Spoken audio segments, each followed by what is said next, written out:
Ngayong araw naman guys, samahan nyo naman kami sa mga kaganapan natin ngayong Christmas. Maaga nga pala kami nagsama-sama nitong mga tropa ko para manguha nga pala guys nitong mga buko. At syempre nag-asikaso na rin nga pala kami ng mga ibabalot para ipamimigay sa mga bata na mamamasko sa amin. Grabe naman guys, talaga naman nakakataba sa puso pag marami mga bata na mamamasko sa inyo. Kaya samahan nyo na guys kami sa kaganapan at Noche Buena. So what's up guys? What's up mga kanapadaan lang? Ayan guys, binabati ko kayo ng Merry Christmas po sa inyong lahat. Salamat sa mga taong nagmamahal sa amin at salamat sa mga taong mahal yung mga pamilya nila. Ayan po, sana patuloy tayong pagpalain ni Lord at maging maayos palagi ang buhay natin. So maaga nga guys kami dito nag-asikaso ng mga kaibigan ko para pumunta nga guys dito sa lupa ni na Romel. Ayan guys, dito nga pala guys kami mangunguha ng mga buko. Kahit nga guys medyo umaambon syempre hindi pa rin kami papipigil dyan ng mga kaibigan ko at dali-dali siyang umakyat dito guys. Romel sa taas ng puno para makakuha guys ng mga buko. Alam nyo na guys, talagang favorite din namin handa yung mga buko salad na ganyan. At oo nga pala guys, abot na abot pa nga pala kayo para mamasko sa amin. Kaya sa mga gusto mamasko dyan, ipakalapag na lang dyan sa comment section yung Gcash nyo at magpe-PM na lang guys kami sa inyo para mabigyan kayo ng konting pamasko. So dahil nga guys, maggagawa kami ng buko salad, syempre ang pangunahing ingredients doon guys ay buko. Kaya eto, dali-dali na guys kaming kumuha. Nakakatuwa lang guys talaga dito sa part na to, talagang daman-daman namin yung kabaskuhan ha. Sarap ng mura, lalo na pag hindi inyo. Dinali-dali na nga guys namin dito yung pangunguha namin ng mga buko kasi guys medyo umaambon at napakarami din lamok dito sa pinuntahan namin. Alam nyo ba guys na isa talaga sa masarap na alaala yung ganitong klase, yung mangunguha kayo ng mga ihahanda nyo mamaya pang Noche Buena. Dati guys nung mga bata pa kami nitong mga kaibigan ko kumukuha talaga kami ng mga buko na ganito tapos binibenta guys namin doon sa mga gusto magbuko salad. Kita niya, pako yan guys. Fresh na pako, inakain niya ng tropa ko.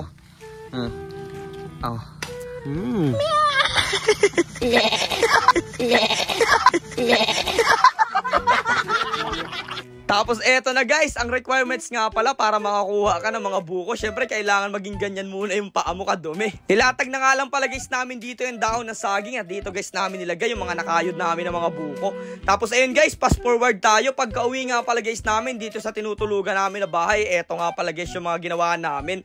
Nagbalot nga pala guys kami dito ng mga ibibigay naming pamasko sa mga batang mamamasko sa atin bukas. Eto na guys, kitang-kita nyo, nagbalot nga pala kami ng 100 pesos at mga 50 pesos dyan.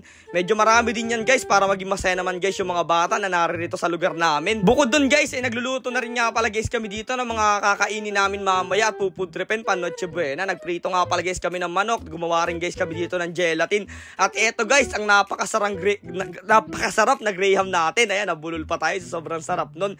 Tapos ayun, eto yung mga kinuha guys natin kanina na mga buko na pambuko salad at aasikasuhin na rin guys natin to. Grabe, nakakatakaw naman talaga guys. Tuwing nakakatikim guys ako ng buko salad, talagang nagbabackflash doon sa utak ko talaga yung yung kapaskuhan. Kadalasan lang kasi guys dati nakakatikim kami ng buko salad tuwing Pasko lang at hindi lang yun guys, may twist pa doon. Nakakatikim lang kami nito sa kapitbahay kasi hindi namin kayang gumawa ng ganito. Medyo mahal kasi guys yung mga ingredients na ilalagay dito. Pero nakakatuwa lang kahit papano guys ay nakakagawa na tayo ng ganito ng sarili natin. At eto nga guys, nung gabi na inasikaso na namin yung mga gamit at mga pupudripin namin. At sakto naman guys, may nangaroling sa amin dito sa part na to kaya syempre nakijamming na rin tayo sa kanila ng kantahan. What's up guys? Merry Christmas sa inyong lahat! From Team Napadalang!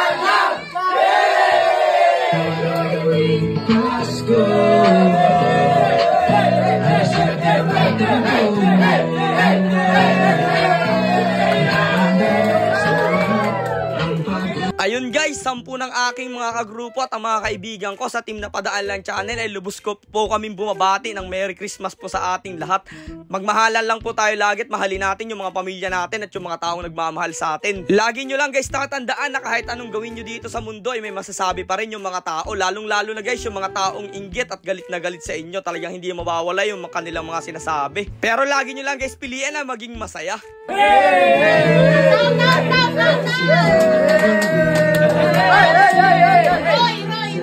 Tapos ayun na nga guys, nung gabi na yun syempre kumain kami doon at syempre nagsaya na kami. At nung kinabukasan guys, eto, pumunta na yung mga bata dito sa lugar namin. Ayan guys, nagbigay tayo sa kanila ng pamasko.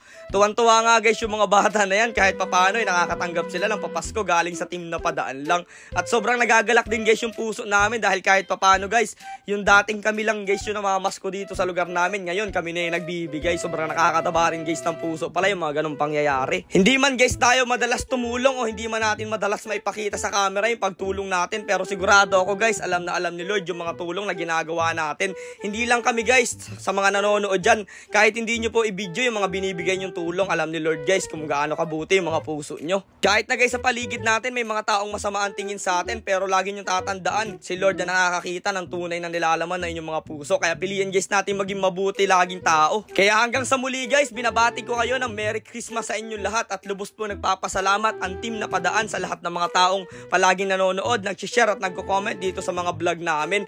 Patuloy lang guys tayo sa mga adventure natin at syempre patuloy namin kayong tatakamin sa mga masasarap namin food trip. Enjoy nyo lang guys ang Pasko at magmahalan tayo kasama yung mga pamilya natin. Kaya hanggang dito na lang muna guys. Kita-kits na lang ulit tayo bukas.